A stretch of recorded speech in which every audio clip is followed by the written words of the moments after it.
Hey, hey, hey, BA fam. What's up? It's Mandy Money. I am so excited to be with you guys on the whatever birthday this is for our country. Whatever birthday it is, I just know that there's going to be a party, but we are going to have, I feel like there hasn't been a clean 4th of July where like we have been able to just party and appreciate this beautiful country. Um, I don't know if it's the times or just my age, but like in a good decade, like can we like not have anything just truly embarrassing happen to us before our birthday, like 1 year? Y'all, I'm going to get into the debate. I know whether you watched it or you have just caught up on the memes online, I am going to talk about the debate.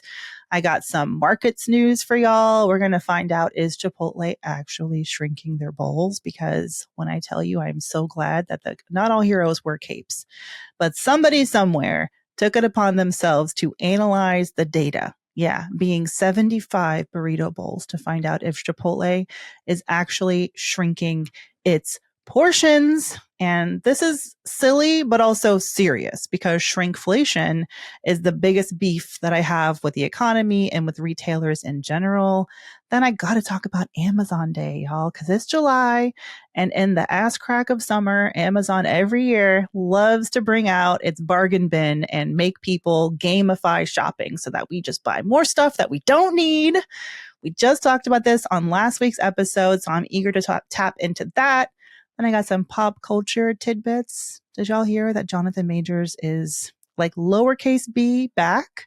And I'm figuring out how I feel about it. And it's a pretty easy no for me. But, we're going to talk about that. Somehow he won an award that means nothing, but also means something. The BET Awards were just on this past weekend. So I'm going to talk about that. And full disclosure, did I watch it? No, not me. Never. I catch up with the clips afterward, like a good, hardworking, mom of two has to do. But I did watch Will Smith's performance. I did watch Taraji P. Henson kind of hit on Keith Lee in front of his own wife. Oh, there was so much to cover.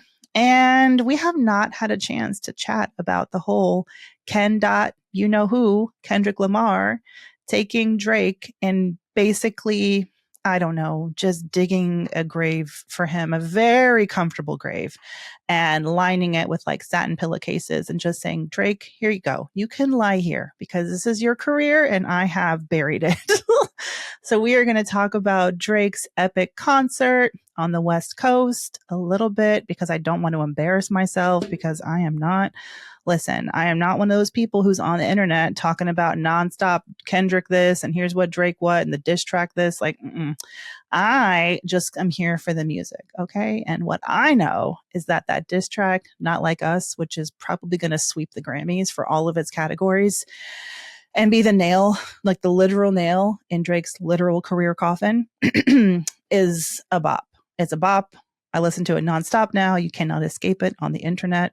All right, let's get into it. So first, in markets news, quick shout out to the Robinhood Snacks team. If you guys, I know Robinhood, as it should, got so much crap during the pandemic for basically gamifying stock investing and getting a bunch of young somethings or people who were not that, well versed in investing to pour a lot of their money into the market without knowing what they were doing. But they have a killer newsletter. So can we forgive them just a tiny bit? Check out Snacks if you guys want some great, I'm not doing an advertisement for Snacks. Anyway, they're good. Check out Robinhood Snacks. All right. So top of the news for today, Chipotle. Do you guys, did you invest in Chipotle during the pandemic? Listen, tell us. I will not judge you. I won't judge you. Maybe just a little bit. I personally, I don't invest in many individual stocks. Point being that when I do, they usually tend to tank right after that. So I am a classic ETF index fund kind of girl. But Chipotle is in the news. They were one of those stocks, I think, during the pandemic that got a little bit of a lift.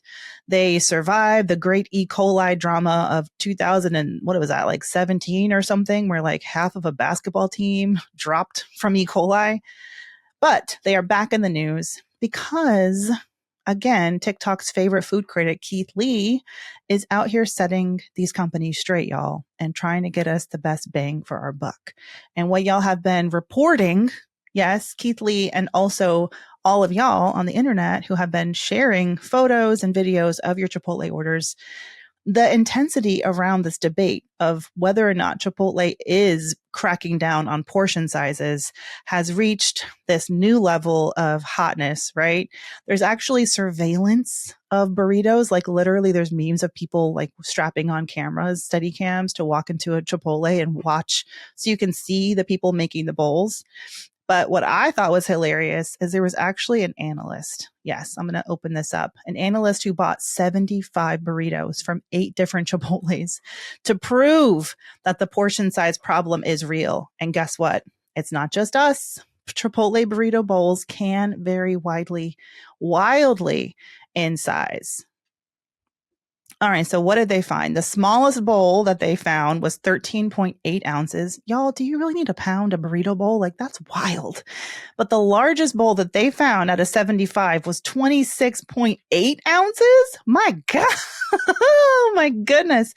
I want to interview the person who gave someone a pound and a half of burrito. Like, can that little cardboard bowl that is basically disintegrating as you take it to your seat from all the salsas and all the liquids, like, can anyone fit a pound and a half of burrito into that bowl? Like, come on. And after they just had their 50 for 1 stock split go into effect, they have been reporting increasing sales. So even though they're playing us in some cases with giving us smaller portions, the fact that they are only getting more sales bodes well for the stock. But I don't want y'all to be played a fool by another retailer the way that Chipotle and many others has been with their shrinkflation practices, giving us the same product but in a different size. I'm talking to you, Trader Joe's. I feel like Trader Joe's, I'm waiting for the Trader Joe's study because I know, like, one of the things that I can't get over is how much more I get these chicken dog treats for my dog. Cause she's a sensitive girly. So she can't have a bunch of fillers in her treats. And so they have these like one kind of dog treat that it's like dried chicken or something like that. And it's not cheap in the first place, but the package keeps getting smaller. I'm like, I'm not spending $6 on 2 little crusty chicken strips for my dog. Like, it's not happening. But no big announcement. The products are just getting smaller. There's less in there. Look at a cereal box, look at a bag of chips, look how much air is in there. Look at my favorite thing at the grocery store is to see how much per unit the price is. So like if you're buying a box of cereal and you're like, should I get the family size or the regular size? What's the price difference? Don't just look at the difference in price. Look at the unit price, which is going to tell you like per ounce how much you're paying for that cereal. And that's how I make a lot of my choices at the grocery store, is just looking at the per ounce cost. But many retailers are getting away with making us feel like not much has changed. And yet we are getting less for our money. And that is why and if you're a parent or you're whatever, you just do a lot of grocery shopping. It feels like I'm never done shopping. Like I always need more stuff and it's always running out and the bills are always getting run up. So what the hell? Okay. Everyone's favorite stock, Amazon, is in the news too, y'all. Coming up in another couple of weeks, Amazon 10th. Their 10th. Has it really been 10 years? God dang. Why am I this old?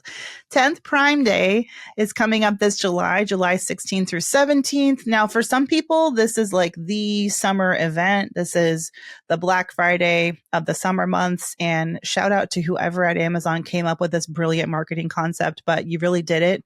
And you made people excited to shop on a random day in July. Just because the thing is that people love Amazon Day. Okay.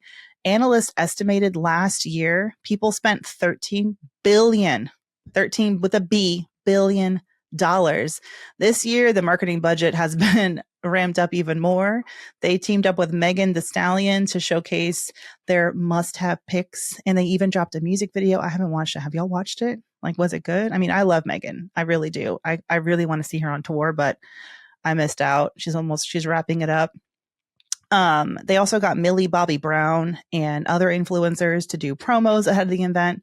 65%. So even if you try to be cool and act like you're not going to shop on Amazon Prime Day, basically you are. And we know you. We know you are. 65% of Americans said they plan to do more bargain hunting this year.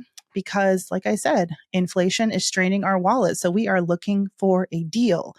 But this is where we have to give a shout out to competition. Okay. And this is why I stand for the FTC. And if you guys don't know what the FTC is, that is an organization that stops companies from buying each other up and basically monopolizing the market. Okay. We like competition. We like these big retailers, Amazon versus Walmart versus Target versus Best Buy, to be competing. Why? Because it's going to drive down prices for us, right? We like deals. So 10 years in, other retailers, competitors are really understanding like we cannot play around. When July rolls around, we need some deals. And y'all, I've already seen this happen. Have y'all been to Target recently? I was in Target a couple of days ago with my kid and he had a $20 bill. And I was like, $20. You know, he was very excited to spend it. And I was like, sure, you're probably going to get like one monster truck for $20 now because of how inflation has just made everything so much less for so much more money. But he walked out of that store with 3 toys because everything in the toy section was either like 30% or 50% off, like to the point where you would go to checkout and we thought his toy was $17. It was actually $11. And when I tell you, nothing makes a 4-year-old learn math on the spot, like finding out he's got an extra $9 instead of 3. So he bought it was really sweet though. He bought a birthday card for his dad and then a rocket ship craft, which he ended up giving to his dad. So I love my kid. But see what I'm saying? You can tell that not only are retailers competing with Amazon, but they're getting in the game earlier. So we love to see that. So if you are looking for deals, I'm just going to go ahead and say, try to find things that you were going to buy anyway, but check out Walmart. Walmart has their Walmart deals. Target has Circle Week, where if you sign up for their loyalty program, you can get deals, and they're going to have another one in July. Best Buy is also bringing back literally Black Friday in July. Wait, should my husband have waited to buy? He just bought a brand new TV, y'all, 65 inches. That's a lot of inches. And sometimes you just got to like black out a little bit when things happen in the house. And I'm just like, yeah, sure, that's the TV now. It's as big as the wall. This is great. But damn, should he have waited until Black Friday in July? I don't know. But y'all, do not sleep on these other deals, especially if you're shopping for back to school. Why not start a little bit early if you get some? I'd be interested to see if there's some back to school deals. And if you can actually, I got Crayola crayons at Target that were 99 cents for a full box. I never thought in my life I would be so excited about a sale on Crayola crayons, but here I am. And here it is who I am. Do y'all, you're still listening, right? I haven't lost half the audience, have I?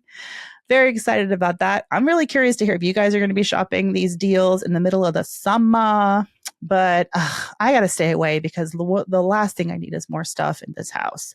Stuck in a starter home. Okay. That's going to be the name of my memoir, Stuck in a Starter Home. Since it is July 4th, I do want to talk about this little tidbit that I read. The American, I love these random associations. Of course, we need an American Pyrotechnics Association. They are predicting that we're going to drop $2.4 billion, twice as much as we spent before the pandemic, in fireworks. So if you are one of those people like we were back in the day, you had to drive to the border of Alabama to get your fireworks. Listen, do what you got to do. Please be safe. I'm not purchasing fireworks. It seems like a lot of liability. I'm going to go to a big fireworks show and just watch them, the way that I like to. Staying my ass inside the other 5 days of the week, because if you live in a Black or Hispanic neighborhood, you know that the entire week of the 4th of July, it's going to be pop, pop, pop, pop, pop, pop, pop until like 3 a.m. Oh my God, I do not miss living in the Heights on Dykeman. I do not. The Dominicans love a party. They love popping off fireworks on the roof at all hours of the night. No, thank you, ma'am. I am a patriot, but I also need to sleep. Okay. All right. So that's a little bit of business and markets. Let's move to a little bit of politics.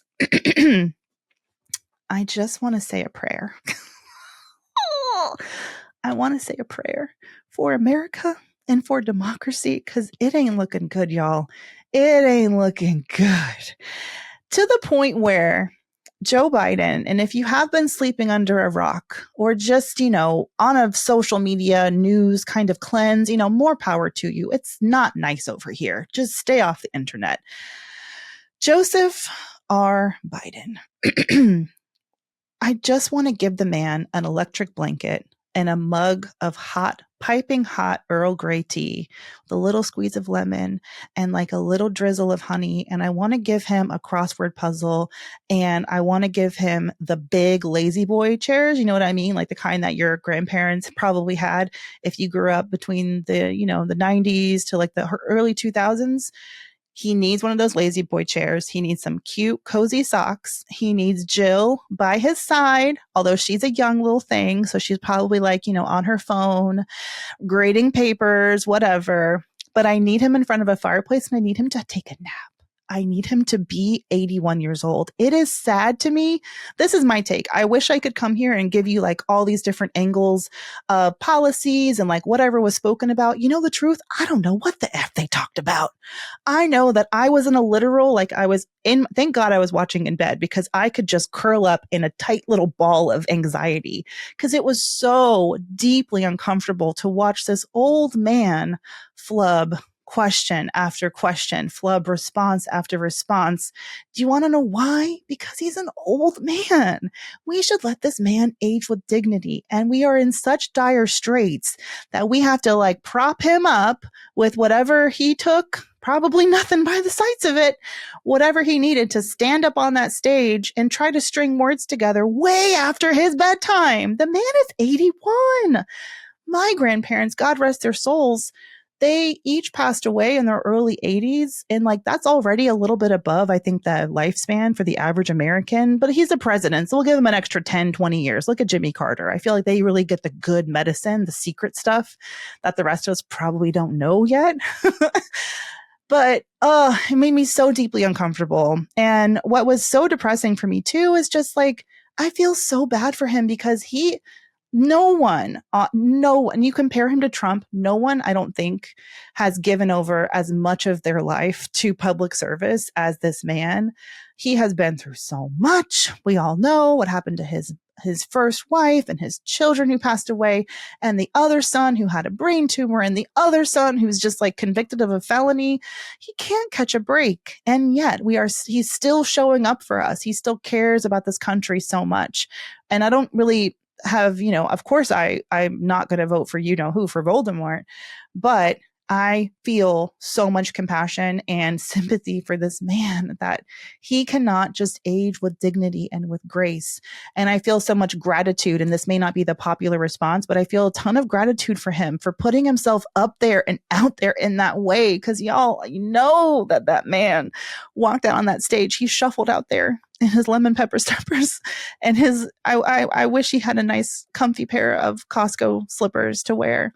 But he shuffled out on that stage, and he probably knew, like, this is not going to be it.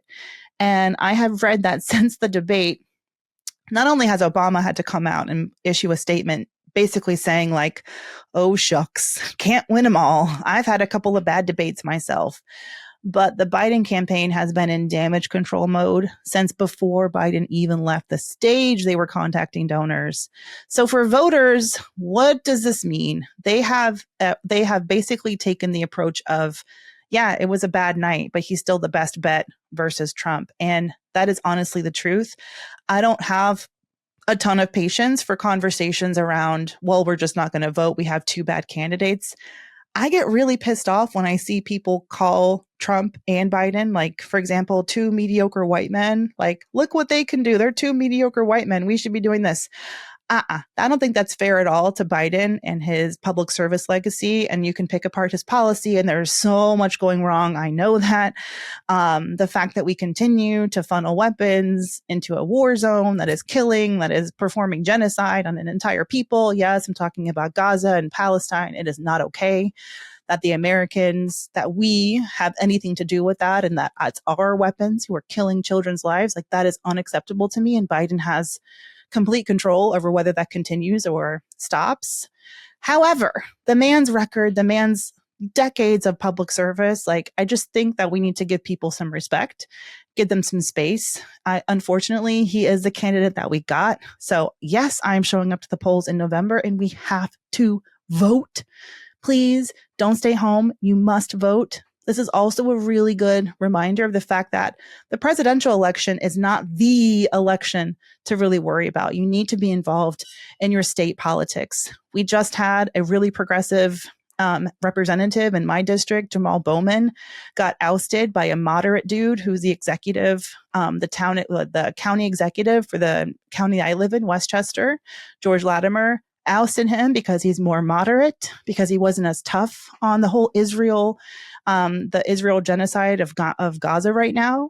And this is what can happen if we take our eyes off of these smaller, I would say they're not smaller, but like less publicized, less known about races. Like we cannot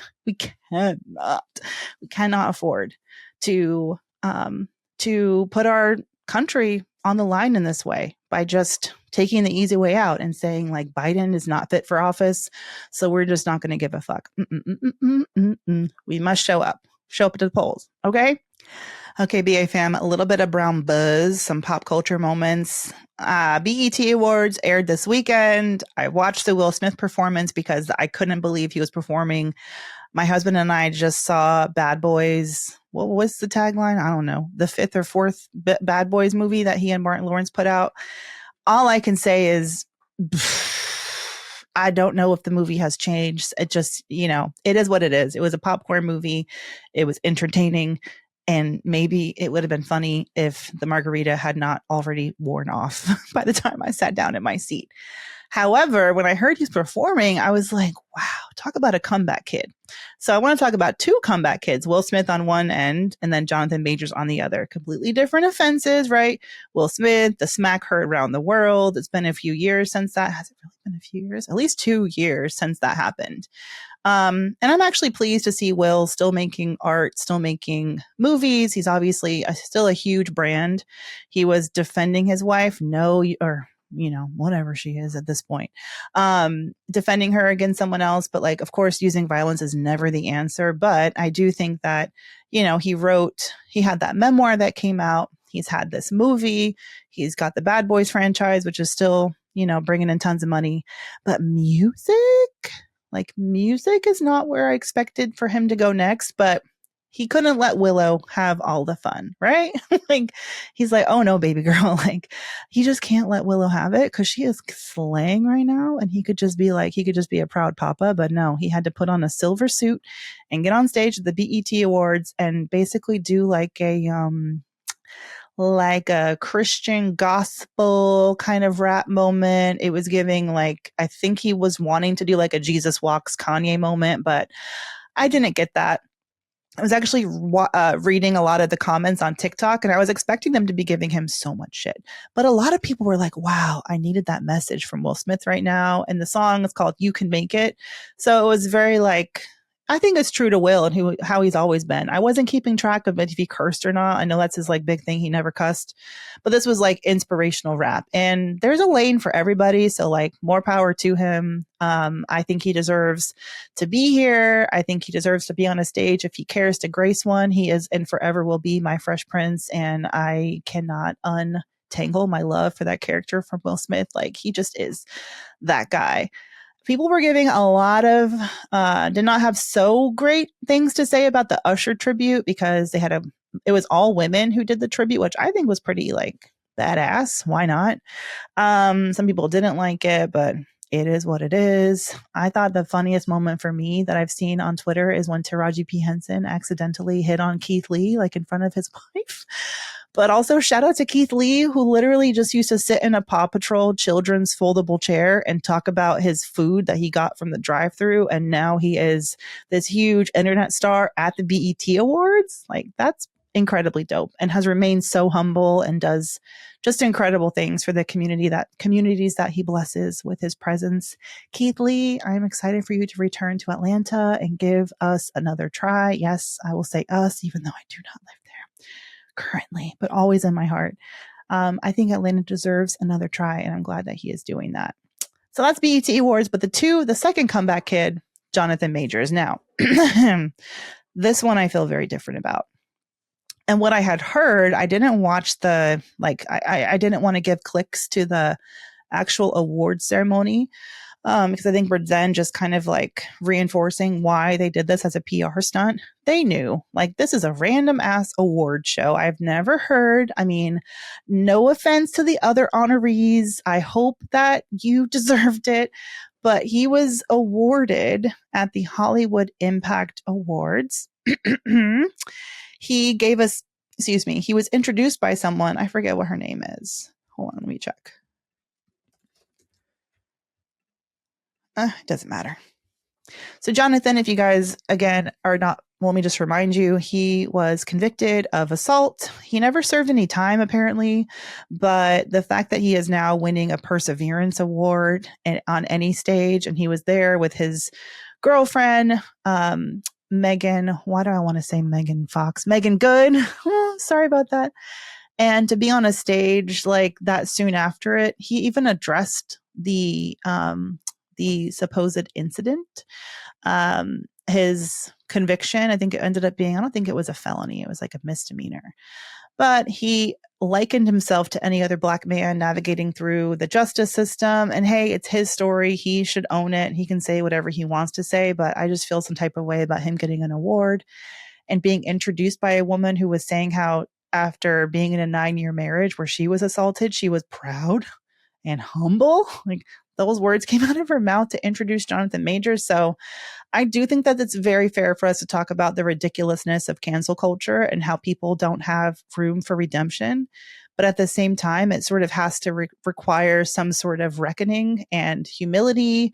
And I do think when you're a public figure, when you are trying to seek redemption after doing something so heinous as putting your hands on another human being, especially a woman, in a relationship. And from all reports that I've read, not just one, it maybe was convicted for one, but that was kind of his MO for years now, right? Allegedly, I will say. Allegedly, do not sue me. We ain't got money like that. Anyway, but I do think there's room for a redemption arc. But awards after a situation like that, it's giving PR publicity stunt to me. And this little known award show is now, of course, being written about and talked about. So, hey, it's all marketing at the end of the day. All right. Okay, I'm going to wrap up the buzzworthy. And by the way, Tiffany's not here. It's just me today. Hope you guys are enjoying. Feel free to always send us an email, submit a question for the show, give us feedback, but please don't forget to leave us a review. Go to Apple Podcast, wherever you listen to your show. It's got to be Apple Podcast, though. Leave us a 5-star review and write a few little gentle words for us. Like, why not? We love it. And we will, yes, I will read your review live on the show. Let me grab one right now, actually. There's some good ones. Okay. We got 2. Ooh, someone left a big juicy one. Casey Bunny 23 says the show is inspiring and funny. I can't read this whole thing, but you are amazing, Casey. Mandy and Tiffany are so vibrant in their energy and friendship. I love how they flow through conversations that are relatable, saying what we think but don't say sometimes. Mandy has amazing advice on negotiating and reminding yourself of your worth.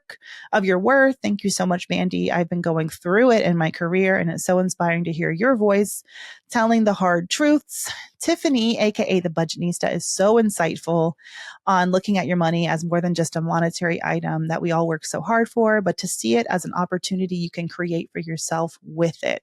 I love how transparent Tiffany is and the work it takes to make yourself whole. Aw, Casey, that is just incredible. There is so much more I didn't read, but thank you so much. That is so generous to take the time to write that much for us. Thank you. And then Travel by Faith says, I love listening to you ladies. It's just a good girl chat that makes my mornings. Definitely keep the at times chaotic conversations as it is. It makes it more fun to listen to.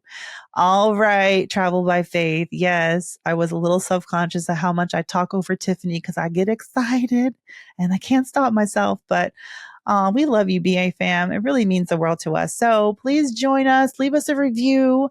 Tell a friend and tell a friend about the show. I'm solo for this week, so I'm going to do my brown boost this week. I am choosing something positive. So by the time you hear this, it's going to be the 4th of July or around about there. But you still have time to sign up for the FinCon Women in Money Mastermind event that's happening July 15th and 16th in Manhattan at the NASDAQ. I will be there hitting the stage with some of my favorite financially free and financially fabulous influencers and authors and experts like Jamila Souffrant from Journey to Launch, friend of the show. We've got Bernadette. Wait, what is Bernadette's last name?